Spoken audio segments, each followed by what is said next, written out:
চাকরি প্রার্থীদের মানে যারা ফ্রেশার্স তাদের কাছে যেমন আজকের এই দিনটা অত্যন্ত বড় দিন ছিল, আবার ঠিক এই তালিকাতেই দীর্ঘ এতগুলো বছর পর যারা এসএসসিতে আজকে বসলেন তাদের কাছে আজকে কিছুটা হতাশার সুর যেমন রয়েছে, ইচ্ছে না থাকলে পরেও চাকরিতে তাদের আজকে অংশগ্রহণ করতে হয়েছে।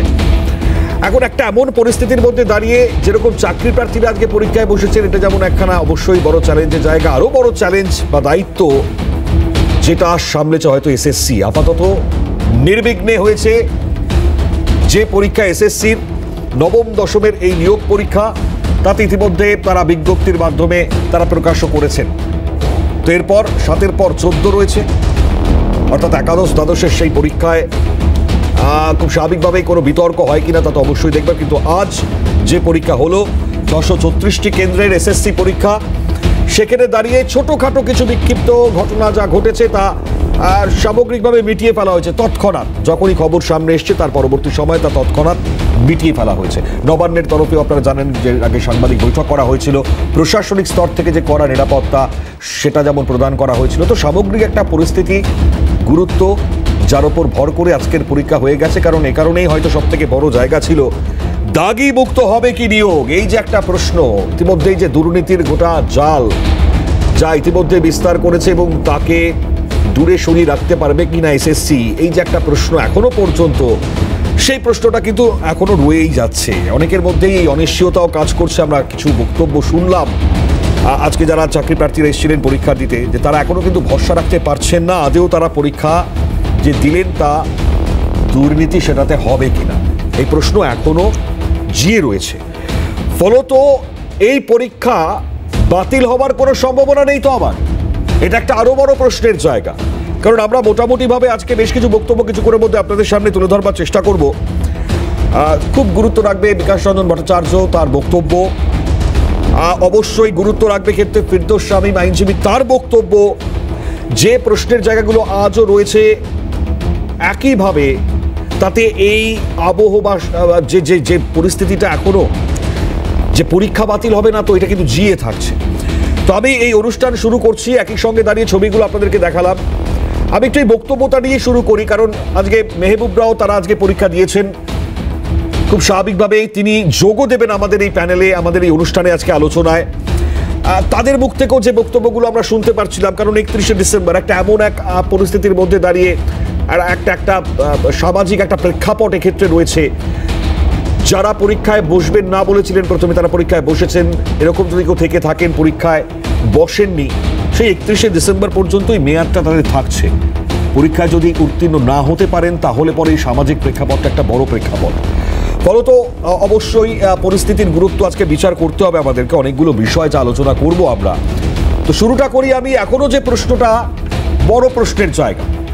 আমি বিকাশ রঞ্জন ভট্টাচার্য আজ সকালে আমাদের সঙ্গে অনুষ্ঠানে যোগ দিয়েছিলেন, তাকে আমরা প্রশ্ন করেছিলাম তিনি ঠিক কি বলছেন। আইনজীবী তথা সাংসদ বিকাশ রঞ্জন ভট্টাচার্য তার বক্তব্য শুরুতে শুরু করি। এই পরীক্ষা সম্পর্কে প্রশ্ন উঠে যাবে, এই পরীক্ষার হয়তো মেধা তালিকা নির্ণয় নিয়ে প্রশ্ন উঠে যাবে, আবার মানুষের যারা পরীক্ষা দিচ্ছেন অন্ধকারের পথে পা বাড়াবেন।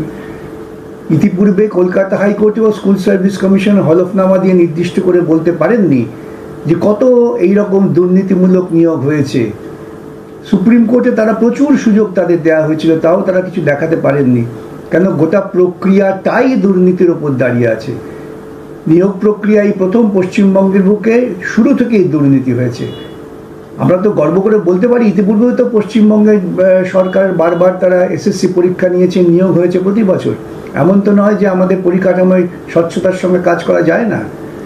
বিষয়টা হচ্ছে যারা পরিকাঠামো পরিচালনা করছেন তারা প্রথম থেকেই দুর্নীতি করবে ঠিক করেছেন, এবং আগামী দিনে এটাই আবার একটা কুপরিণতির দিকে যাবে যদি কোনো এইরকম দুর্নীতির সঙ্গে সরাসরি যুক্ত মানুষ তারা পরীক্ষায় বসে থাকে।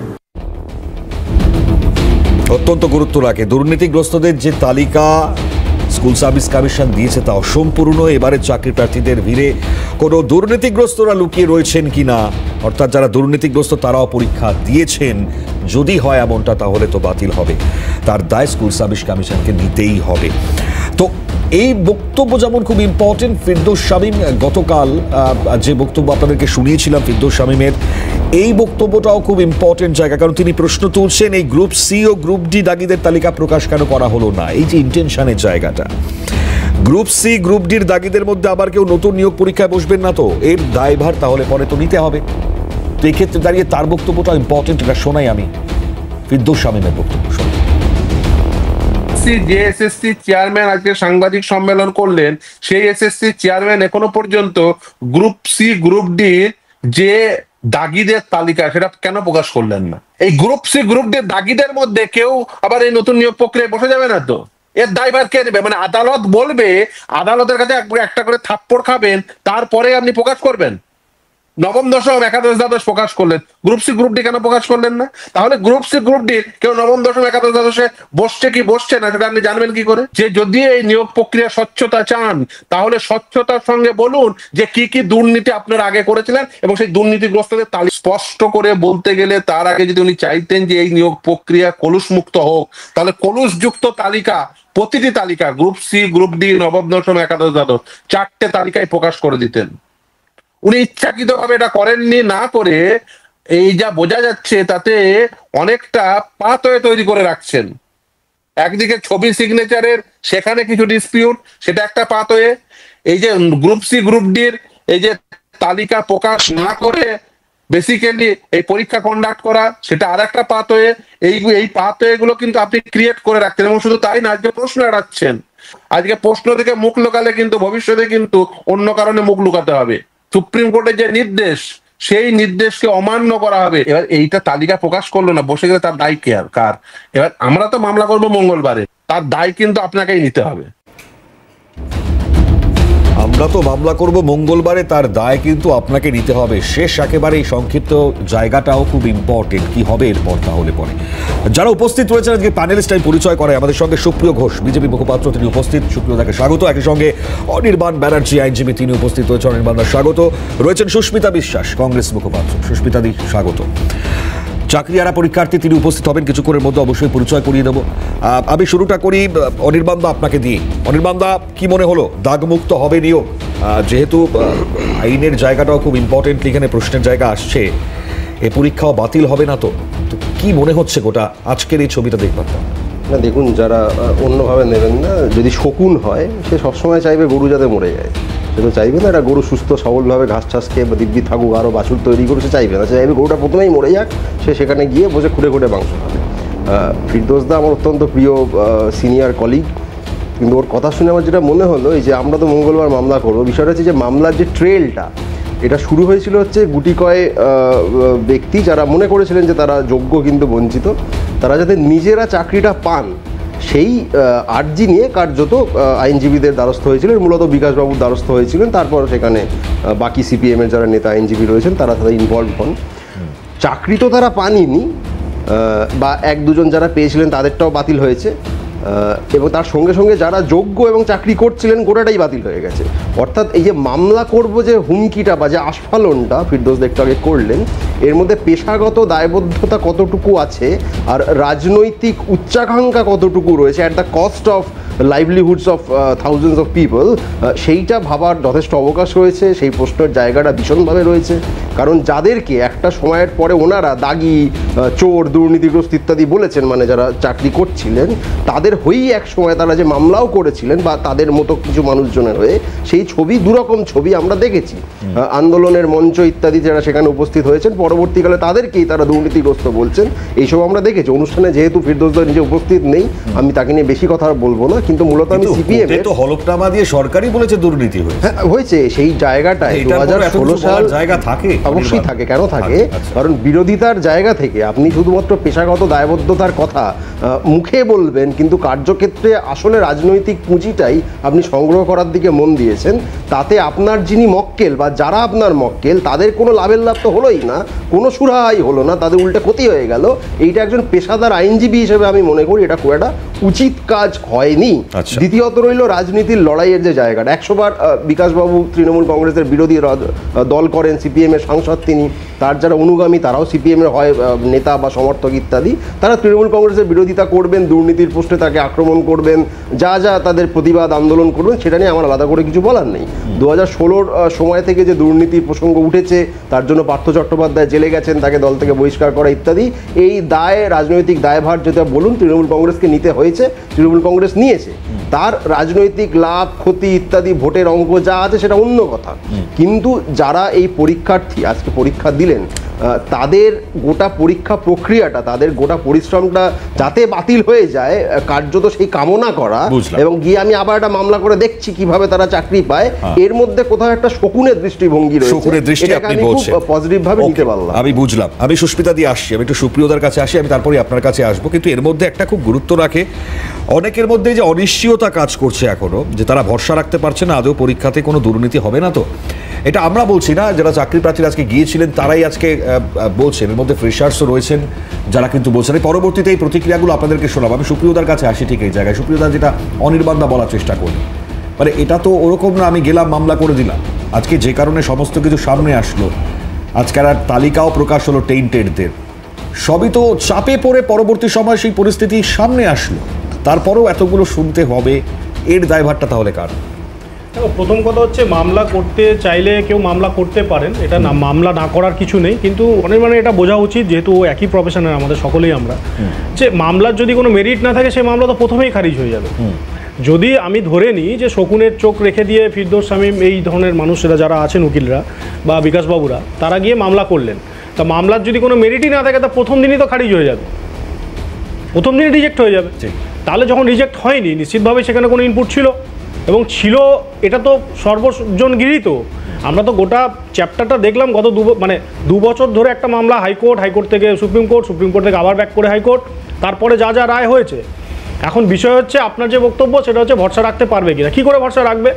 প্রাক্তন শিক্ষামন্ত্রীর কথা অনির্বাণ এখানে বললো, নিশ্চিতভাবেই তৃণমূল দল তার যে শাস্তি তাকে দিয়েছেন, নিশ্চিতভাবেই তাকে সরিয়ে দেওয়া হয়েছে, সব মানলাম। কিন্তু বর্তমান শিক্ষামন্ত্রী তিনিই তো বলেছিলেন যে তৃণমূল হলে আমাদেরকে চাকরি দিতে হবে, তাদের যারা তৃণমূল করবে তাদেরকে চাকরি দিতে হবে। বর্তমান যিনি শিক্ষামন্ত্রী পার্থবাবু, তিনি তো নিজে এই কথা বলেছিলেন যে প্রত্যেক বছর এসএসসি কেন হবে, এটা কি দুর্গাপুজো যে প্রত্যেক বছর হতে হবে?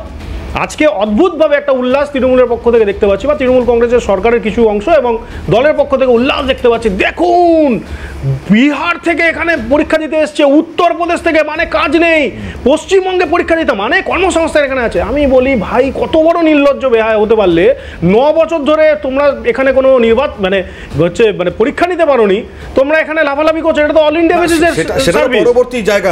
না, আমি কেন বলছি এই কথাটা, এর সাথে যোগ্যতাটাকেও তারা জুড়িয়েছেন, যে আমাদের উপরে ভরসা আছে, অন্য রাজ্যে চাকরি নেই, তাই এখানে এসছেন।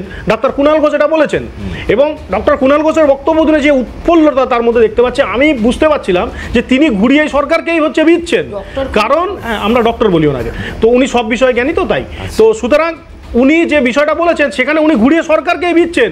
কারণ একটা রাজ্য সরকারের এই প্রথমবার এরকম দেখা গেল 26,500 প্যানেল ক্যান্সেল হয়েছে। এবং যে ভয়ের বিষয়টা, আজকে যে কথাটা দিয়ে তুমি শুরু করেছো, আমি শেষ করব। এই জয়ত্রী বাউলিয়া বলে একজন চাকরি প্রার্থী, তিনি তার বক্তব্যে মিডিয়ার সামনে বলেছেন যে এমন একজন প্রার্থীকে ওখানে আমরা দেখলাম যিনি সম্ভবত টেনেন্ট, ঠিক আছে, টেন্টেড প্রার্থী, তিনি এমনভাবে ওখানে উত্তরপত্র নিয়েছেন, মানে তিনি আগে থেকেই নাকি প্রশ্নপত্র সব জানেন বলে তার অভিযোগ। তিনি কিন্তু লুকিয়ে রাখেননি, তিনি প্রকাশ্যে, তিনি কিন্তু মিডিয়ার সামনে এটা বলেছেন। যদি এই আশঙ্কাটাই আমরা বিরোধীরা করছি এবং আগেও যে আশঙ্কা দেখালো, এটা যদি হয় তাহলে কি আশা রাখবো আমরা? ছোট করে অনির্বাণ দাস থেকে সুস্মিতাদির কাছে একটা লাইন বলি, ওই মামলার মেরিট সংক্রান্ত বিষয়টা সুপ্রিয় ঠিকই বলেছে, শুধু একটা জিনিস মনে করিয়ে দেবো, বিকাশবাবুদের তরফ থেকে যদি এই গোটা বিষয়টা নেই, আমি এক্সাম্পল হিসেবে বলছি, 5টা মামলা করা হয়ে গিয়ে থাকে, তার 3টে কিন্তু খারিজও হয়েছে। একটা সাম্প্রতিকতম উদাহরণ হচ্ছে গোটা নিয়োগ প্রক্রিয়া সংক্রান্ত যে বিজ্ঞপ্তি, গোটাটা বাতিল করার জন্য তারা সুপ্রিম কোর্ট অবধি গেছিলেন। এই থাপ্পড় যেটা ফেরদৌসদা বলছিলেন, আমি ভাষা ব্যবহার করতে চাই না, কারণ কার্যত ওনারা যেটা খেয়েছেন সেটা শুধু থাপ্পড় না, যেটাকে রাম থাপ্পড় বলে, হ্যাঁ, একদম পরিষ্কার কোর্ট থেকে বের করে দেওয়ার মতো করে ছুঁড়ে ফেলে দেওয়া হয়েছিল। অর্থাৎ যে কোনো মামলা নিয়ে গেলেই যে সেটা খুব অ্যাকসেপ্টেড হয়েছে সুপ্রিম কোর্ট অবধি, এমনটা নয়।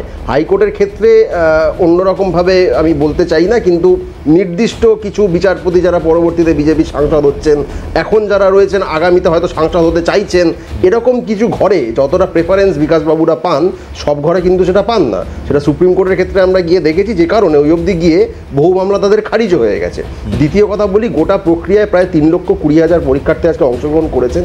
কিছু জায়গায় যে কোনো অভিযোগ থাকতে পারে না এটা আমি বলবো না, এটা স্ট্যাটিস্টিক্যালি ইম্পসিবল।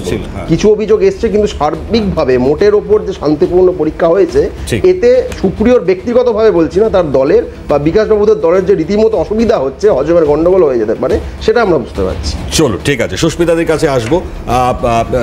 আমাদের সঙ্গে শাহানি নাজনীন, তিনিও যোগ দেবেন, চাকরিহারা পরীক্ষার্থী। আর কিছুক্ষণের মধ্যেই আমি আসবো তার কাছেও, কারণ গুরুত্ব রাখে, তার কাছে অনেকগুলো প্রশ্ন আমাদেরকে জানতে হবে, তার উত্তর কি হতে পারে তাদের কাছে।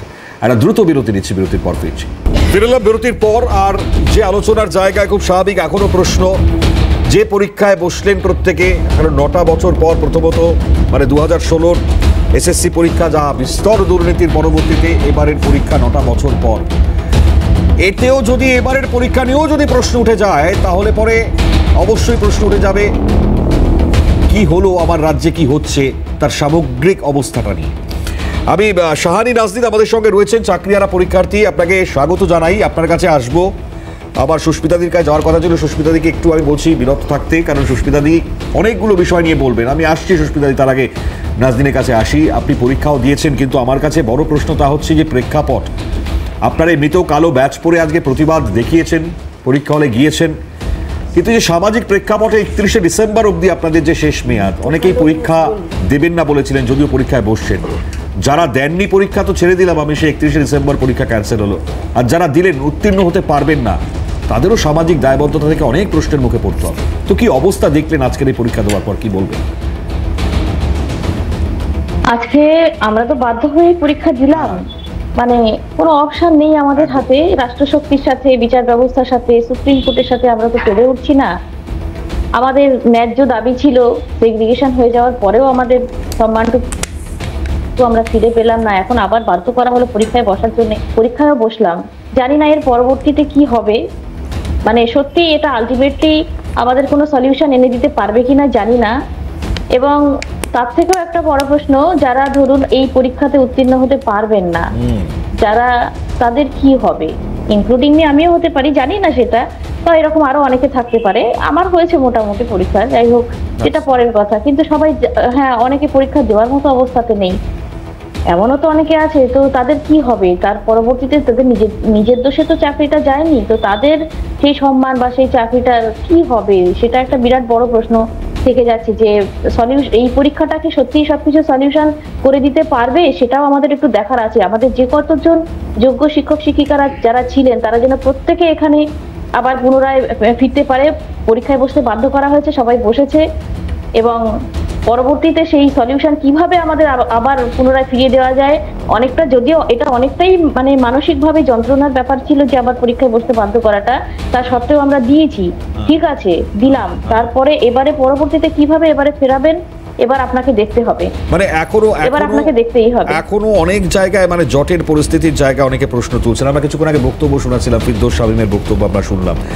দুর্নীতিগ্রস্তদের যে তালিকা স্কুল সার্ভিস কমিশন দিয়েছে তা অসম্পূর্ণ, বিকাশবাবু বলছেন তিনি। চাকরি প্রার্থীদের ভিড়ে কোনো দুর্নীতিগ্রস্ত লুকিয়ে রয়েছে কিনা, সেটাও একটা বড় প্রশ্নের জায়গা এখনো পর্যন্ত থেকে যাচ্ছে। যদি কোনো কারণে পরীক্ষা আবার বাতিল হয়ে যায়, তাহলে পরে কি হবে আলটিমেট? দেখুন, অন্যায় না করেও যখন শাস্তি পাচ্ছি, তো এর পরবর্তীতেও যে এরকমটা হবে না তারও কোনো মানে নিশ্চয়তা নেই, সত্যিই নেই যে এর পরবর্তীতেও যে এই পরীক্ষাটা আবার কখনো বাতিল হবে না, বা চাকরি করার পরেও চাকরি বাতিল হবে না। মানে সেই ঘর পোড়া গরু, বুঝেছেন তো? এখন একবার যেভাবে মানে আহত হয়েছি, এটা যে পরবর্তীতে হবে না সেটা জানি না। আর শামীম স্যার কে বলবো, বিকাশ স্যারকে বলবো যে আপনারা কি করছেন একবার একটু ভাবুন। দুর্নীতি খুঁজতে গিয়ে আপনারা যে মানে দুর্নীতি খুঁজুন, সেটা ঠিক আছে, কিন্তু এই যে আনটেন্টেড যারা বেরিয়ে গেছে, মানে যারা চিহ্নিত, যাদের এগেইনস্ট অ্যালিগেশন নেই, তাদেরকে নিয়ে আপনারা একটাবারও মুভ করছেন না। মানে শুধুমাত্র আপনারা একটা দিকটাই দেখছেন যে আরো টেন্টেড আছে, আরো টেন্টেড আছে, আরো টেন্টেড আছে। আর এই যে এতগুলো আনটেন্টেড, তাদের জীবনটা যে নষ্ট হয়ে যাচ্ছে, তাদের জন্য আপনাদের এতটুকু অনুভূতি জাগে না, এতটুকু অনুভূতি জাগে না। কি করে পারেন আপনারা? আগে তো মানুষ, তারপর তো আইনজীবী হয়েছেন। এখনো পর্যন্ত খুদ ধরে যাচ্ছেন কিভাবে আরো পরবর্তীতে প্যানেল ক্যান্সেল করা যায়। আমাদেরকে কিভাবে আর আপনারা মারবেন? আপনারা কাদের শাস্তি কাদের উপরে দিচ্ছেন একবার তো ভেবে দেখুন। আজকে 10 বছর পরে এসে পুনরায় আমরা আবার পরীক্ষা দিচ্ছি। জানেন আমাদের মানসিক অবস্থা কি এখন? বাড়ি এসে পর্যন্ত উঠতে পারিনি, মানে মাথাটা ফেটে যাচ্ছে যন্ত্রণায়। 10 বছর পরে এসে যেখানে ইনভিজিলেশনে থাকার কথা সেখানে আমরা ক্যান্ডিডেট হয়ে পরীক্ষা দিতে যাচ্ছি। এই যে মানসিক তাড়নাটা, এটা কখনো ওনারা ফিল করেছেন? আজকে সেটা সেই জায়গায় আসলে শুধুমাত্র তারাই বুঝতে পারতেন, আদারওয়াইজ কেউ পারবে না। যে হঠাৎ করে শিক্ষকতার প্রফেশন থেকে একজন ছাত্র হিসাবে যখন করছি পরীক্ষার হলে, এই যে অনুভূতিটা যে কতটা ডাউন হয়ে যাওয়ার একটা মতো মানসিকতা, এটা যে কেমন লাগে সেই অনুভূতিটা বলে বোঝানো যাবে না। এবং হ্যাঁ, পরবর্তী কোনো বেটার অপরচুনিটি কোনো ভালো আরো বড় পরীক্ষার জন্য হলে সেটা আলাদা কথা ছিল, কিন্তু না, যে চাকরিটা করছি সেই চাকরিটা ফিরে পাওয়ার জন্য। ইভেন বিশ্বাস করুন, আজকে আমার সেন্টার ছিল বারুইপুর কলেজে, ওখানে আমি আমার কয়েকজনকে দেখে কেন জানি না মনে হলো আমার এক্স স্টুডেন্ট, আমার এরকম মনে হলো। আমি একটু পালিয়ে থাকলাম, আমার খুব খারাপ লাগছিল যে আমার কি মানে স্টুডেন্টদের সঙ্গে পরীক্ষা দিতে হচ্ছে নাকি আমি বুঝতে পারছি না। এই মানসিকতা, এই যে যন্ত্রণাটা কি ওনারা কেউ বোঝেন যে এরা যারা দোষ করেনি তাদের উপরে কি হচ্ছে? শুধুমাত্র উনি দুর্নীতিগ্রস্তদের ধরতে গিয়ে, হ্যাঁ, তিনি যে এতজন মানুষকে যে কিভাবে মানে শেষ হয়ে যাচ্ছে, এটা ওনারা হয়তো উপলব্ধি করতে পারছেন না। করুন, সেইটুকুই করুন না, কিন্তু বাকিদেরকে মানে ছেড়ে দিন, এমন কিছু করবেন না যার জন্য একটুখানিও মানে খারাপ জিনিস বাঁচতে গিয়ে পুরোটাই ফেলে দিতে হয়। এরকম কাজ করবেন না, আপনাদের কাছে অনুরোধ। সত্যি মানে এই যে একটা মানসিক স্থিতি, ভয়ঙ্কর জায়গা। সঙ্গে থাকুন শাহানি নাজনীন, তিনি যেমনটা বলছেন। সুস্মিতাদির কাছে আসবো ঠিক এই জায়গা থেকে। সুস্মিতাদি, এত কিছু শুনতে হচ্ছে আজকে, সত্যিই তো এই পরিস্থিতি, কি হবে আগামী সময়টাতে? আমরা এখনো প্রত্যেকের সন্দিহান। শাহানি নাজনীন শোনেননি যে মুখ্যমন্ত্রী বলেছেন বেচারা টেম্পটেডদের, এই 1804 জন যে টেম্পটেড প্রার্থী যাদের নাম বেরিয়েছে তাদেরকে বেচারা বলছেন মুখ্যমন্ত্রী, এবং আবার তাদেরকে গ্রুপ সিতে চাকরি দেওয়ার কথাও বলছেন। মানে ইয়ার কি হয়ে গেছে নাকি এখানে? পড়াশোনাটা এবং শিক্ষাগত যোগ্যতা নিয়ে আজকে সত্যি যারা আজকে ইনভিজিলেশনে থাকা উচিত ছিল তারা আজকে পরীক্ষা দিচ্ছে, এটা তাদের জন্য খুব যন্ত্রণাদায়ক। এবং তাদের 10 বছর আগে যে প্রিপারেশান ছিল এবং তাদের 10 বছর আগে যে টেনাসিটি ছিল পরীক্ষা দেওয়ার, আজকে 10 বছর বাদে এই নতুন জেনারেশনের সাথে সেই টেনাসিটি মেনটেন করে একইভাবে তাদের সাথে কম্পিটিশনে এগিয়ে যাওয়া, এটা তাদের জন্য খুব টাফ, এটা ভীষণ টাফ, একদম ঠিক। কিন্তু বিষয়টা হচ্ছে, যদি চাল থেকে কাকড় আলাদা না করা হয় তাহলে চালের ভাত রান্না হবে কি করে? আজকে যদি টেম্পটেডদের বার না করা হয় তাহলে আনটেম্পটেডরা তারা নির্বাচিত হবে কি করে? আজকে এইটা দুঃখজনক যে যেহেতু সুপ্রিম কোর্টের নির্দেশে পরীক্ষা করা উচিত, তার জন্য তার আগে 1804 জনের যে নাম প্রকাশিত হলো, কিন্তু 1806 জনের যে নাম প্রকাশিত হলো, সবচেয়ে দুঃখজনক ঘটনা হচ্ছে সংখ্যাটা আরো বেশি হতে পারে। এবং সংখ্যাটা যদি আরো বেশি হয়, তারা যদি আজকে পরীক্ষা দিয়ে থাকে সেই সব দাগিরা, তাহলে আজকে কিন্তু আগামী দিনে এই পরীক্ষাটাও ক্যান্সেল হবে। এইটা হচ্ছে সবচেয়ে বেশি মর্মান্তিক। তার কারণ হচ্ছে, কারণ সুপ্রিম কোর্ট বলেছে একটিও দাগি প্রার্থীকে অ্যালাউ করা হবে না। তার মানে এই মুখ্যমন্ত্রীকে আর চাকরি দিতে হবে না। চাকরি দিলেই তাদের মানে বাধ্যতামূলকভাবে তাদেরকে মাসে মায়না দিতে হবে, তাদের প্রভিডেন্ট ফান্ড আছে, তাদের গ্র্যাচুইটি আছে, তাদের সারা জীবনের নিরাপত্তা সুরক্ষা আছে। তার জায়গায় পুজোর চাঁদা 85,000 থেকে 1,10,000 করেছে, তার থেকে লক্ষ্মীর ভান্ডার 26-এর আগে আরো বাড়িয়ে দিতে পারবে, তার থেকে আরো বেশি ক্লাবে অনুদান দিতে পারবে, তাহলে তার ভোটের সংখ্যা বাড়বে। আমার এই 26,000-এর কথা চিন্তা করে কি হবে? 26,000 দিয়ে 26 × 4 আমার কত ভোট আসবে? 1 কোটি সামথিং, তার থেকে বেশি তো আসবে না। কিন্তু আমি লক্ষ্মীর ভান্ডার দিয়ে অনেক বেশি ভোট পাবো, আমি পাড়ার ক্লাবকে টাকা দিয়ে অনেক বেশি ভোট পাবো, আমি পুজোর চাঁদা দিলে অনেক বেশি ভোট পাবো। আজকে বিষয়টা হচ্ছে সবচেয়ে দুঃখজনক যে ঘটনাটা হচ্ছে, যে ছেলেমেয়েগুলো পরীক্ষা দিচ্ছে, যারা সত্যি টিচার, যারা আজকে হয়তো এই যে ডিসেম্বর পর্যন্ত তারা মাইনে পাওয়ার কথা, তারা তাদের জবটা করবে, অথচ তাদেরকে পরীক্ষা দিতে হচ্ছে। তারা টিচার, আমি টিচার, কিন্তু ভাগ্যিস আমি সরকারি টিচার না, কারণ না হলে আমাকেও জিজ্ঞাসা করতো যে আমি কি দাগিদের তালিকায় আমার নাম আছে। আমি একটি আইএসসি স্কুলের টিচার, আইসিএসসি আইএসসি স্কুলের টিচার।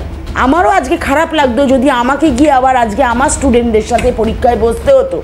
আজকে এই ছেলেমেয়েগুলো কি দোষ করেছে? এই ছেলেমেয়েগুলো তো দোষ করেনি কোনো। আজকে যারা দোষ করেছে তারা হচ্ছে টাকা দিয়ে, আপনি বুঝুন কি অবস্থা, তৃণমূলের কাউন্সিলর কান ধরে উঠবোস করছে, আগামী দিনের নেতা মন্ত্রীদের দেখবে কান ধরে উঠবোস করছে, কারণ এই যে যাদের চাকরি চলে যাচ্ছে তারা আগামী দিনে গিয়ে বলবে তো টাকাটা ফেরত দাও, টাকা ফেরত না দিতে পারলেই তখন একবার মারবে, নাহলে কান ধরে উঠবোস করাবে। এরকম দিন আসছে না, ঠিক আছে, আপনি সুস্মিতাদি বললেন যেগুলো খুব ইম্পর্টেন্ট, আমি আসছি আরো আপনার থেকে আরো বক্তব্য শুনবো, কিন্তু এর মধ্যেও তো ইন্টারেস্টিং ফ্যাক্টস রয়েছে যে গ্রুপ সি এবং গ্রুপ ডির কেউ নবম দশম একাদশ দ্বাদশে বসছেন কিনা পরীক্ষা দিতে, সেটা জানবেন কি করে? এক্স্যাক্টলি, তো এই প্রশ্নের জায়গায় আমি আসবো, আপনার কাছেও আসবো, প্রত্যেকের কাছে আসবো। আপনি যেগুলো বললেন অনির্বাণ তার থেকে রিপ্লাই নেবো। একটা দ্রুত বিরতির পর ফিরছি, সঙ্গে থাকবে। ফিরলাম বিরতির পর।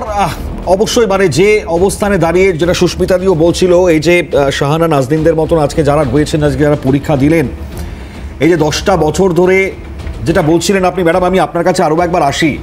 আপনি যেহেতু বেশিক্ষণ থাকতে পারবেন না, সত্যি খুব কষ্টসাধ্য। আপনি যে রয়েছেন আমাদের সাথে এই অনুষ্ঠানে যোগ দিয়েছেন, আমি অসংখ্য ধন্যবাদ জানাই আপনাকে। এবং এটাও ফ্যাক্ট যে আজকে এটাও তো প্রশ্নের জায়গা, যে আমি জানি না যে এই পরীক্ষা আবারও ক্যান্সেল হবে কিনা, কারণ এটা তো সত্যিই প্রশ্নের জায়গা তুলে দিয়েছেন। যেটা আমরা শুনতে পাচ্ছিলাম যে গ্রুপ সি এবং গ্রুপ ডির কেউ নবম দশম একাদশ দ্বাদশে বসছেন কিনা, এটা জানবেন কি করে? এটা হলে পরেও তো তাহলে পরে প্রশ্নের জায়গা আবারও একটা প্রশ্ন হয়ে যাবে। দেখুন, যেখানে ফ্রেশরা বসতে পারছে, সুতরাং গ্রুপ সি গ্রুপ ডি যারা আছে তারা তো এটাতে বসতেই পারে আমার মনে হয়, কারণ এখানে আমাদের বসতে বারণ করা হয়েছে শুধুমাত্র এই পদের জন্য যারা টেন্টেড ছিল তাদের। কিন্তু গ্রুপ সি গ্রুপ ডি যারা আছে তারা তো, তাদের তো পদটা আলাদা, তো তারা মনে হয় তাদের বারণ সম্ভবত ছিল না, আমি যতদূর জানি তাদের বারণ ছিল না, মানে শুধুমাত্র টেন্টেড শিক্ষকরা এই পরীক্ষাতে অংশ নিতে পারবেন না। আমরা পাইনি তাদের মধ্যে কেউ টেন্টেড রয়েছেন কিনা, মানে তারাও যদি মনে করেন কেউ ফ্রেশার হিসেবে এখানে চাকরি করার জন্য তারা ঢুকে যাবেন, পরীক্ষা দেবেন, সেটা তো দিতে পারবেন। দেখুন, এই সম্ভাবনা কিন্তু আছে, অবশ্যই নেই আমি উড়িয়ে দিতে পারবো না। আমি যতদূর শুনেছি এক একজন টেন্টেড তারা দুবার করেও হয়তো ফর্ম ফিল আপ করেছে, একবার মানে ওই যে এক্সপিরিয়েন্স মার্ক নেওয়ার জন্য 16 ক্যান্ডিডেট হিসাবে, এবং আরেকবার ফ্রেশার হিসাবে। ঠিক আছে, এরকম মানে আমি এটা শুনেছি, আমার কাছে কোনো প্রমাণ আপাতত আমাকে চাইলে আমি দিতে পারবো না, তবে এই প্রবাবিলিটিটা কিন্তু থাকছে যে কেউ যদি বসতে চায়, মানে হয়তো বা, এটা আমি শিওর নই, তাই এই বিষয়ে আমি বলতে পারবো না, কিন্তু থাকলেও থাকতে পারে, উড়িয়েও দিতে পারছি না, আমার কাছে কোনো প্রমাণ নেই। আপনাদের কাছে কি এটাও কি খুব চ্যালেঞ্জের জায়গা চলে আসলো? 31,000-এর মতন ভিন রাজ্যের পরীক্ষার্থী প্রবেশ করেছেন বাংলায়, পরীক্ষা দিয়েছেন, এবার আপনাদের কি আরো চ্যালেঞ্জের মুখে পড়তে হবে সেক্ষেত্রে? দেখুন, যত দিন যাবে অবশ্যই চ্যালেঞ্জ বেড়ে যাচ্ছে। আজকের এই যে চ্যালেঞ্জটাও তো কম ছিল না, 10টা বছর। একবার চিন্তা করুন তো যে এতদিন পর, এবং তার থেকে বড় কথা আমরা কিন্তু সবাই রিভিউয়ের দিকে তাকিয়েছিলাম। আমরা এই জুন মাসে দিল্লিতেও আমাদের যাওয়া ছিল, ওখান থেকে ফিরলাম, আমাদের ওখানেও আন্দোলন ছিল। আসার পরে আমরা জাস্ট দেড় থেকে 2 মাস কিন্তু পড়াশোনা করে আমরা পরীক্ষাতে বসেছি, এবং এটা যে কতটা প্রেশারের, এত বছর পরে এসে পড়ানো আর নিজে পরীক্ষার জন্য পড়া, এই দুটো পড়া কিন্তু এক নয়। আমরা পড়ি, পড়াশোনা নিয়মিত করি, স্কুলে পড়ানোর জন্য আমাদেরকে পড়তে হয়, কিন্তু ওই পড়াটা না আমরা ভালোবেসে পড়ি, আর এটা হচ্ছে পানিশমেন্টের পড়া। ঠিক আছে, তো এই অবস্থাতে অ্যাকচুয়ালি আমি স্যার বসার মতো অবস্থাতে নেই, বাড়ি এসে পর্যন্ত আমি মাথা তুলে বসতে পারছি না, মানে খুব ভারী হয়ে আছে, এবং মানে এই টেনশনটা না সারাক্ষণ তো আমি পুরোপুরি অ্যাভয়েড করতে পারছি না। পরীক্ষা ভালো হয়েছে ঠিক আছে, কিন্তু তবুও একটা যে আনসার্টেনটি, এই যে ব্যাপারটা, নিশ্চয়তা, কি হবে জানি না, এইভাবে আর কতক্ষণ বেঁচে থাকা যায় বলুন তো? মানে ধুকধুক করে এমনি সময়ের আগেই আমাদের বার্ধক্য চলে আসবে, বিভিন্ন রোগ চলে আসে, সারাক্ষণ কত টেনশন নিতে পারে একটা মানুষ, মানে কোনো দোষ না করেও। জানি না আমি আপনার কথা সূত্র ধরে অনির্বাণদার কাছে আসি, এটা তো মেন্টাল হ্যারাসমেন্টও কার্যত অনির্বাণদা, মানে মেন্টালি অসুস্থ হয়ে যাচ্ছেন মানুষ, তাই তো? দেখুন, এক্ষেত্রে পরীক্ষার অর্ডার সুপ্রিম কোর্টের তরফ থেকে দেওয়া হয়েছে, সেই অর্ডার রাজ্য সরকার বা এসএসসিকে তাকে মানতে হবে, এবং তার আগের যে কার্যকরণ সম্পর্ক যদি আপনি বলেন, হ্যাঁ সেখানে দুর্নীতি বা দুর্নীতির অভিযোগ ইত্যাদি যা উঠেছে, তার যে রাজনৈতিক অভিঘাত আবারও আপনাকে বলেছি, সেটা তৃণমূল কংগ্রেস তার মতো করে সামলাবে, যা করবে সেটা অন্য বিষয়। কিন্তু এক্ষেত্রে যেটা হয়েছে তার কনসিকুয়েন্স হিসেবে এই জিনিসগুলো আমরা দেখতে পাচ্ছি, তার জন্য আমি সহমর্মী, আমি দুঃখিত। কিন্তু আমাদেরকে সামনের দিকে তাকাতেই হবে। যারা যোগ্য পরীক্ষার্থী, যারা পরীক্ষা দিয়েছেন, আমি আশা করব প্রত্যেকে তারা সফল হবেন। কিন্তু রাজনৈতিক ময়দানে যে বিরোধী দলের একাংশের তরফ থেকে যে সাম্প্রতিক বক্তব্যটা আমি ফিরদৌসদা শুনলাম, সেটা সূত্র ধরেই যদি আমি সুস্মিতাদির কথাতেও আসি, গোটাটার মধ্যে রাজনৈতিক দেউলিয়াপনা প্রতিটি ছত্রে আমি লক্ষ্য করছি। গোটাটার মধ্যে যে নেগেটিভিটি, যে হ্যাঁ এটা একটু খারাপ হলেই ভালো হয়, পরীক্ষাটা বাতিল হয়ে গেলে আরো ভালো হয়, আমরা আবার এটাকে নিয়ে বেশ গোল গোল ঘোরাবো। না না, এইটা আপনার সময় আমি আপনার সময় বলি এটা ইন্টেনশনালি তাই বলবো, আপনি আনইন্টেনশনালি কথা বলেন, আমি যা বলি ভেবে চিন্তে বলি। আমি ব্যক্তিগত আপনার কথা বলছি না, আপনি তো শুভঙ্কর সরকারের দল করেন সেটা বলছি। আপনাদের প্রতিপালিত রাকেশ সিং আপনাদের দল টল অফিস ভেঙে দিয়ে যায়, আপনারা দাঁড়িয়ে দাঁড়িয়ে দেখেন, সেটা তো আমি ব্যক্তিগতভাবে আপনাকে বলছি না। মানে কংগ্রেসের হাল আপনারা আটকে ছিলেন, আপনারা কি রাকেশ সিংকে ধরে আছাড় মেরেছিলেন? আপনারা কি রাকেশ সিংকে আটকে ছিলেন? হ্যাঁ অবশ্যই গ্রেপ্তার হয়েছে। তৃণমূল সরকারকে রাকেশ সিংকে গ্রেপ্তার সরকার করেছে, কিন্তু প্রশ্ন হলো যে বিধান ভবন, বিধান রায়ের নামাঙ্কিত ভবনের প্রদেশ কংগ্রেসের দপ্তর, তারা সেটাকে বাঁচাতে পারে না, রাহুল গান্ধীর ছবিকে বাঁচাতে পারে না, এবং গালি দিচ্ছে কে? রাকেশ সিং আজন্ম রাজনৈতিকভাবে কংগ্রেসের প্রতিপালিত। সেই রাকেশ সিংকে যারা আটকাতে পারেন না, তাদের বক্তব্যে রাজনৈতিক দেউলিয়াপনা আছে। আরে যে তারপরে আপনারা কি করতে পেরেছিলেন? তারপরে আপনারা কি করেছিলেন? যোগসূত্র আছে, সরকার চিঠি লিখে আমি একটা প্রশ্ন করেছিলাম, কংগ্রেস গ্রেফতার করেছে, গ্রেফতার করেছে, হ্যালো, গ্রেফতার করেছে, গ্রেফতার করেছে, কি বলছে? রাকেশ সিংকে গ্রেফতার করেছে, এখনো জেলে রয়েছে। Please please please please, Shahani Naznin কিছু বলতে চাইছেন, আমি একটুখানি আসি। আমি একটু বলি, সেটা হচ্ছে যখন সুপ্রিম কোর্ট থেকে অর্ডারটা মানে এটা বলা হয়েছিল যে নতুন করে ফ্রেশ সিলেকশনের কথা, তখন কিন্তু একবারও বলে দিইনি যেটা ওপেন টু অল করে সবাইকে নিয়ে বসাতে হবে, এই কথাটা কিন্তু বলা হয়নি। আমরা বুঝতে পারি না যে 16 সালের সব ক্যান্ডিডেটদের নিয়েই যখন সমস্যা, তখন এই সমস্তকে সবাইকে টেনে এনে, একে তো উনি মাথার চুল ছাড়াতে পারছেন না, চুল কেটে বাদ দিতে হচ্ছে, এবারে না পুরো মাথাটাই কেটে বাদ দিতে হয়, উনি পুরো সবাইকে এনে এবারে ফ্রেশারদেরকেও ঢুকিয়ে এই কমপ্লিকেশন সৃষ্টি করার কি দরকার ছিল? সমস্যা যখন 16 সালের ক্যান্ডিডেটদের নিয়ে, সেই তার সমাধানটা 16 সালের ক্যান্ডিডেটদের নিয়েই হবে, তার মধ্যে 25 সালকে ইনক্লুড করে জিনিসটা, একে তো ওই 16 সালকে সমাধান করতে পারছেন না, এবার 16 + 25 দুটো একসাথে করে আমি বুঝতে পারছি না যে এইবারে জায়গাটা কোথায় গিয়ে পৌঁছাবে। তো এইটুকু যদি হ্যান্ডেল করার মতো ক্ষমতা না হয়, কেন ওপেন টু অলের ডাক দেওয়া হলো? এখন হ্যাঁ আমি জানি এসএসসিতে এই নিয়ে আমি কথা বলেছি চেয়ারম্যানের সঙ্গে, উনি বললেন যে না এরকম আমরা বলতে পারি না, মানে নিয়ম হচ্ছে ওপেন টু অল করার। তো আমি এই প্রশ্নটাও আমি করার মতো সময় পাইনি, উনি উঠে চলে যাচ্ছিলেন, উনি সময় দেননি আমাদেরকে, যে কোথায় আমাদের 7 বছর পর চাকরি বাতিল হওয়ার নিয়ম ছিল, আমাদের আবার 7 এবং 9 বছর পরে পরীক্ষা দিতে বসার নিয়ম ছিল, সেটা যদি নিয়মের বাইরে গিয়ে হয় তাহলে এখানেও নিয়ম বানান। কেন আপনারা আমাদেরকে সব থেকে বেশি সমস্যায় ফেলেছেন এই ফ্রেশ ক্যান্ডিডেট যারা আছে, যারা তাদের সঙ্গে ফেলে, তারা এখন রানিং চর্চার মধ্যে আছে, আমরা সেটা নেই, তারা বছরের পর বছর পড়াশোনা করছে এবং তাদের সাথেও তো অন্যায় হচ্ছে, অন্যায়টা যে তাদের সাথে হচ্ছে না সেটাও না, তারাও কিন্তু আমরা চাই তারা অবশ্যই চাকরি পাক, কিন্তু আমাদের প্রতিদ্বন্দ্বী হিসাবে নয়, অবশ্যই আমাদের প্রতিদ্বন্দ্বী হিসেবে নয়, আমাদের সলিউশন করে দিয়ে অবশ্যই তারপর তাদেরকে নিয়োগ করা হোক, এটা অবশ্যই আমি চাই। কিন্তু এর সঙ্গে ফ্রেশারদেরকে জড়িয়ে দিয়ে আরো বেশি খানিকটা সমস্যা বাড়ানোর কি ইঙ্গিত ছিল আমাদের রাজ্য সরকারের? এটা সম্পূর্ণভাবে আমাদের রাজ্য সরকারের হাতে ছিল, এবং উনি চেয়ারম্যানও বলেছে যে আমি কিছু করতে পারবো না এখানে। এইটা কেন? মানে বললাম তো, মানে চুল পুষতে পারছি না, চুল কাটতে হচ্ছে, এবার পুরো মাথাটাই না কাটতে হয় আমাদের। এই রাজ্য সরকার নির্লজ্জ, এই রাজ্য সরকারের নিজের লজ্জা নেই। কোথায় রাকেশ সিং আমাদের বিধান ভবন ভেঙেছে তাই নিয়ে চিন্তা, তার নেত্রী বিধানসভা ভেঙে দিয়েছিল তার চিন্তা নেই তাদের, তারা লজ্জা করে না? আজকে 2016 সালে যারা যে মেয়েটি র্যাঙ্কে 1 ছিল সেই মেয়েটি আজকে পরীক্ষা দিয়েছে, জানেন? কত দুঃখজনক ঘটনা, কত দুঃখজনক ঘটনা।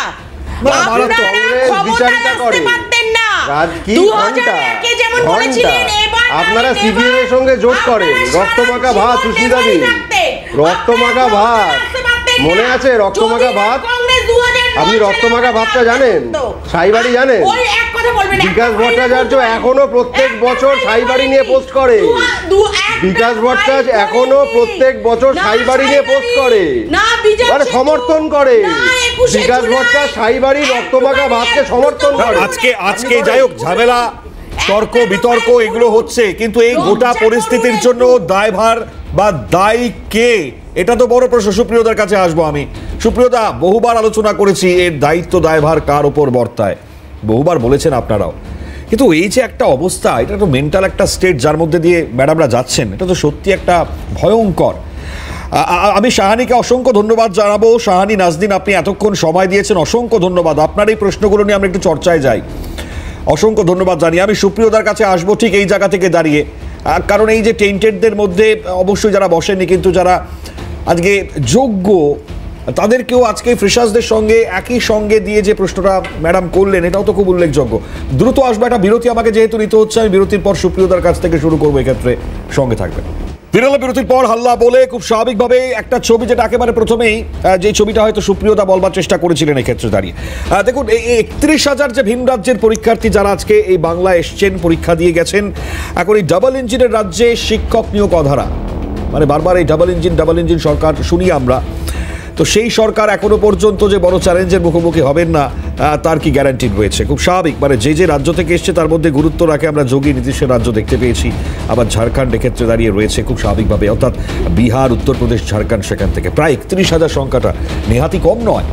একদিকে দাঁড়িয়ে তো অবশ্যই একটা বড় চ্যালেঞ্জের জায়গা, যারা আজকে আমাদের বাংলার পরীক্ষার্থী পরীক্ষা দিচ্ছেন তাদের কাছেও একটা চ্যালেঞ্জ।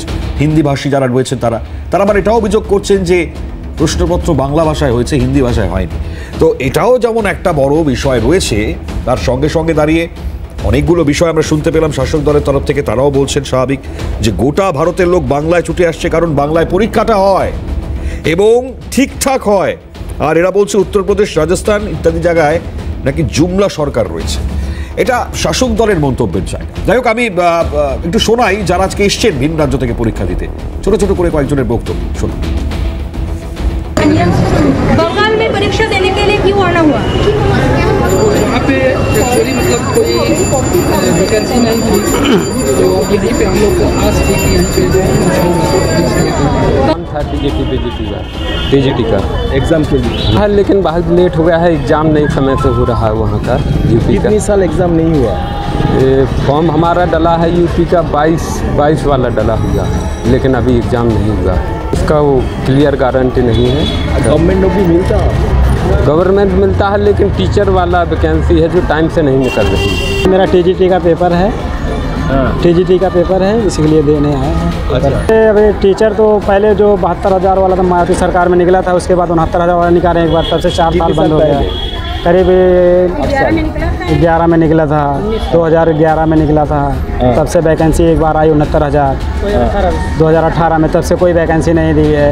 अब की আর এই প্রসঙ্গ তুলে ধরে কুণাল ঘোষ তিনিও পোস্ট করেছেন। এই পোস্টটা একটুখানি আপনাদেরকে দেখাই, আপনারা সেই পোস্টটা যেমন এই মুহূর্তে দেখতে পাচ্ছেন, এবং সেখানে তিনি একেবারে জয় বাংলা লিখে নিচ্ছে। তিনি বলছেন যে প্রসঙ্গত এখানে কেউ বলেনি বাংলায় চাকরি পরীক্ষা শুধু বঙ্গবাসী দিতে পারবে, কেউ হয়রান করেনি, একেবারে সেই জায়গায় অপমানও করেনি বলছেন কুণাল বাবু। আচ্ছা, পার্থ ভৌমিক তার বক্তব্যটাও শোনাবো।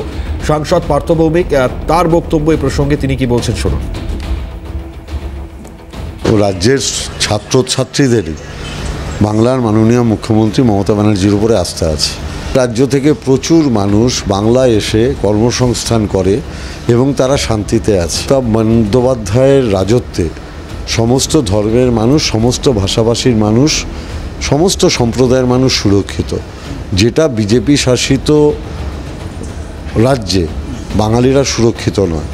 বাঙালিরা প্রতিবাদ করবে, বাংলার মানুষের প্রতিবাদ করবে, এবং বিজেপি সেটা টের পেয়ে যাবে 2026-এর নির্বাচন।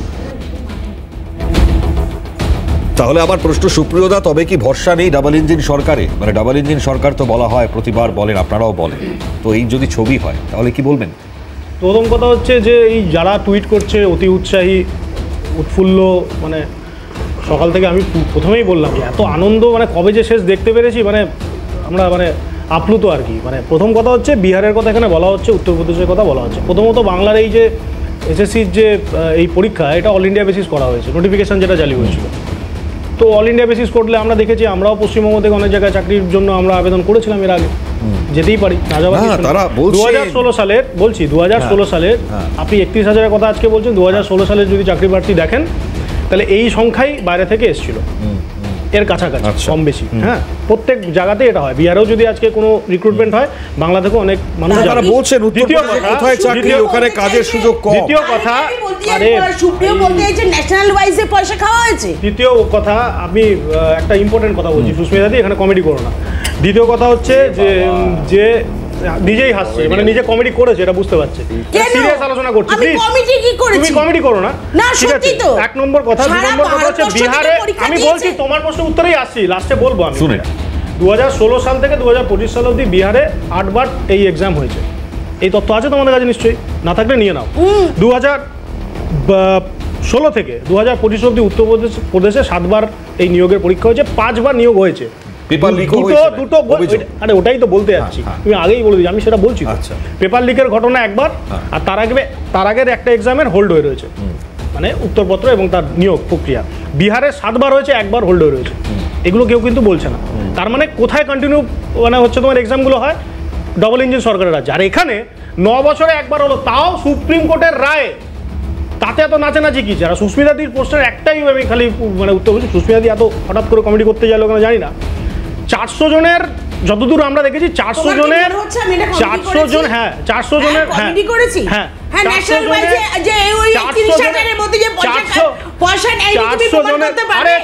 কমিটি বলবো 400 জনের রাজ্য কমিটি 400 জনের তৈরি হওয়ার পর সেই দলের পার্টি অফিসের লোক থাকে না, সেই পার্টির। আর এর চেয়ে বড় কথা এখানে বলা উচিত নয়। অদিতদার নেতৃত্বে যে লড়াই কংগ্রেস লড়েছিল, সেই লড়াই লড়তে পারছেন না আপনারা, সেই লড়াই পারছেন না। আপনারা তৃণমূলের সাথে হাত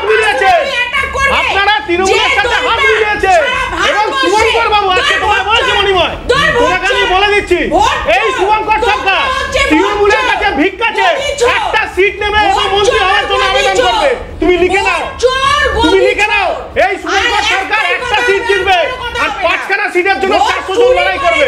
এই কংগ্রেসে খুনাখুনি হবে, লড়াই হবে, মারপিট হবে। এই কংগ্রেস, আজকে এই কংগ্রেস যারা তৃণমূলকে সরকারে আসতে সাহায্য করেছিল, তারা এখানে কমিটি করছে। আচ্ছা বুঝলাম। আমার সময় একদম সংক্ষিপ্ত। বুঝলাম। ঠিক আছে, রাজনৈতিক অস্থিরতা, রাজনৈতিকগত বিভিন্ন পরিস্থিতি, কারণ সামনে নির্বাচন আসছে জানি, তার মধ্যেই এসএসসির এই পরীক্ষা এতগুলো বছর পর আজকে যারা এই মানসিক একটা অশান্ত পরিস্থিতি নিয়ে পরীক্ষায় বসলেন, তাদের সুরাহাটা আদৌ হবে কিনা, আমি এই প্রশ্নটা রেখেছিলাম। আমি অনির্বাণদার কাছে আসি। অনির্বাণদা, এত লাফালাফি কিসের আর এত টুইট কিসের, যেটা প্রশ্ন খুব স্বাভাবিকভাবে তুলছেন সুপ্রিয়দা, তো এক্ষেত্রে দাঁড়িয়ে লাফানোর তো কিছু নেই। দেখুন, বিজেপি বরং তৃণমূলের তরজার বাইরে বেরিয়ে আমার একটা অন্য প্রশ্ন জনগণের সামনে রাখতে চাইছি। সেটা হচ্ছে যে মানুষজন 31,000 আপনি সংখ্যাটা বললেন, যারা অন্য রাজ্য থেকে এসছে, ভালো করেছেন, কোনো অসুবিধা নেই। প্যান ইন্ডিয়া পরীক্ষা ছিল, অত্যন্ত আতিথেয়তার সঙ্গে বাংলার মানুষ তাদের গ্রহণ করেছেন, তারা পরীক্ষা দিয়েছেন। আমার প্রশ্নটা হলো, এরপর বাঙালি যারা ভিন রাজ্যে বা এরা যে রাজ্য থেকে এসেছেন সেখানেই যখন যাবেন কোনো কাজে বা ইতিমধ্যেই রয়েছেন, তারা বাঙালি বলে যে হেনস্থার শিকার হবেন না, এই গ্যারান্টি ডবল ইঞ্জিন সরকার কি দিতে পারবে? আমরা বারবার করে দেখেছি। সুস্মিতা দি, তুমি এখন ইররিলেভেন্ট, আরে এখন তুমি ইররিলেভেন্ট, আমাকে বলতে দাও। আর তুমি কোথাওই নেই, আরে বাংলাতেও নেই, ইউপিতে না, বলে দিতে দাও। এখানে যারা যেখানে পরীক্ষা দিতে যাবে যেতেই পারে, কিন্তু বাঙালি হিসেবে ভিন রাজ্যে যে হেনস্থার মুখোমুখি আমাদের রাজ্যের মানুষরা হচ্ছেন, সেটাতে কি এই লোক যারা এসছেন পরীক্ষা দিতে, তারা প্রতিরোধ করবেন? বিজেপি কি তাদের পুলিশ বাহিনী, তাদের গুন্ডা বাহিনীকে থামাবে? এইটা অনেক বেশি ইম্পর্টেন্ট প্রশ্ন। এটা দিতে পারি যে বাঙালি করে যে চেঁচামেচি তৃণমূল কংগ্রেস একটা নতুন ন্যারেটিভ তৈরি করেছে 2026কে সামনে রেখে ভোট বৈতরণী পার হওয়ার জন্য। কোনো বাঙালি, কয়েকটি ঘটনা অবশ্যই আমাদের চোখের সামনে এসছে এবং তার তদন্তও চলছে নিশ্চিতভাবেই। সেখানে এইভাবে সরকার নেমে পড়েছে তাদেরকে বাঁচানোর জন্য, তাদেরকে কারা আঘাত করেছে তাদেরকে তুলে ধরার জন্য। এবং তারপরেও বলছি, যে কটা এক্সাম শুধু কেন, যদি আমরা বাঙালিরা কোথাও কাজ করতে যাই, যেহেতু এখান থেকে প্রচুর সংখ্যক মানুষ পরিযায়ী হয়ে যাচ্ছে বা ধরুন অন্য জায়গায় কাজ করতে যাচ্ছে, সে ব্যাঙ্গালোর থেকে শুরু করে, গুজরাট থেকে শুরু করে বিভিন্ন জায়গায়, সব স্টেটে, সেখানে এখনো পর্যন্ত এরকম কোনো ঘটনা আমাদের চোখে আসেনি। কারণ অল ইন্ডিয়া বেসিসে যখন যে প্যান ইন্ডিয়ার কথা পরিমাণ বলছে, যেখানে এক্সাম যখন হয়, সেখানে তারাও জানেন যে সমস্ত জায়গাতে এটা হয়। উল্লেখযোগ্য সেটা হচ্ছে যে একটা সময় দাঁড়িয়ে মহারাষ্ট্রে যখন নির্বাচন হতো রেলের, তখন এই ইন্ডিজোটে যারা আছেন আজকে, ইন্ডিজোটের সরকার ওখানে ছিল, মানে তৎকালীন সেই সময় ইউপিএ গভর্নমেন্ট, সেই সময় দাঁড়িয়ে বিহারবাসীদেরকে কিভাবে মানে ওই পরীক্ষা থেকে দূর করে তাড়ানো হয়েছিল, আমরা সকলে দেখেছিলাম। সেখানে কংগ্রেস সেখানে সরকার করছে, গল্প নয়। লালু প্রসাদ যাদব তখন একদম কোনো গল্প নয়, আপনি দেখে নিন। কারণ এনডিএ এমন এটা হচ্ছে না। বিরোধী দলনেতা যেমন সবচেয়ে বড় কমিডিয়ান, এরা সবাইকে কমেডিয়ান বেশ, বেশ, বেশ। আর নিজেদেরকে কমেডিয়ান করে তুলেছে। বেশ, চলুন আমি অসংখ্য ধন্যবাদ জানাই সুস্মিতাদি, ধন্যবাদ সুপ্রিয়দা, অনির্বাণদা, অসংখ্য ধন্যবাদ, অসংখ্য ধন্যবাদ। আচ্ছা, সবাই যাতে চাকরি পায়, এটাই তো প্রত্যেকের কাছে দাবি এবং এটাই আশা। একদম সুস্মিতা দিয়া বললেন, অসংখ্য ধন্যবাদ আপনাদের প্রত্যেকেই। দেখুন, কলঙ্ক মুক্ত হোক, আবারও এমনটা যাতে না হয় যেই পরীক্ষাও প্রশ্নের মুখে পড়ে। যদি হয়ে থাকে তাহলে অত্যন্ত ভয়ঙ্কর এক অবস্থা আবারও তৈরি হবে। অর্থাৎ সব প্রশ্নের জবাব পাওয়া যাবে, সময় এগোবে, সময় উত্তর দেবে। আজকে সময় নেই, তাই শেষ করতে হচ্ছে। অন্যান্য সব খবরের জন্য নজর থাক CNN।